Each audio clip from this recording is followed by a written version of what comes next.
Hello guys, meron akong Insta360 Ace Pro. So matagal ko nang gusto tong bilhin. So ito na ngayon. I-unbox natin yung camera.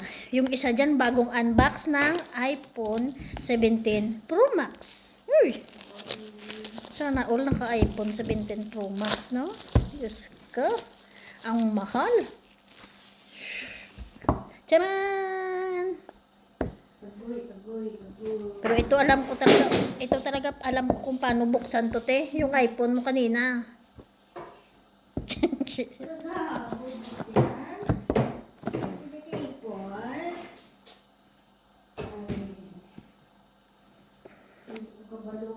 Wow! Wow! I got you! I got you! Wow! I got you! Woo!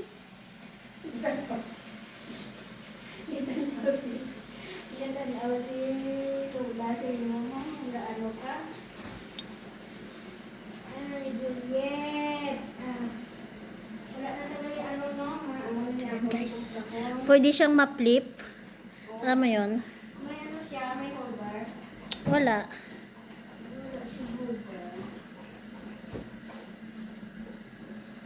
And then, mayroon siyang dalawang camera. Yung isang camera nasa loob na to. Tapos, mayroon siyang isang camera dito. Isang battery, I mean. So, yung isang battery nasa loob. And then, mayroon siyang holder.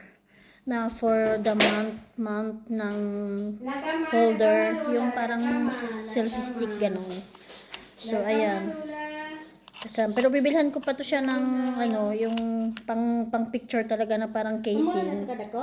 Oo. Na parang casing. Dito may ano man sa ano na yan? Charger? Charger. So, ayan yung charger niya.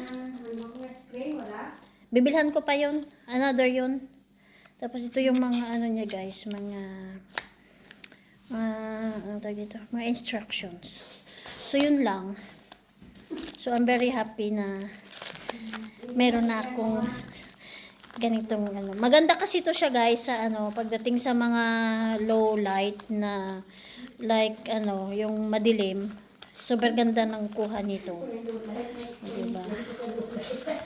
Diba, syempre, may explanation yan, diba? So, ayan. Super ganda talaga siya guys. Ayan. Pwede din siyang underwater until 12 meters without case. Pero for me, hindi ako nagda-dive na walang case. So, bibilhan ko siya ng casing. Diba? Bang!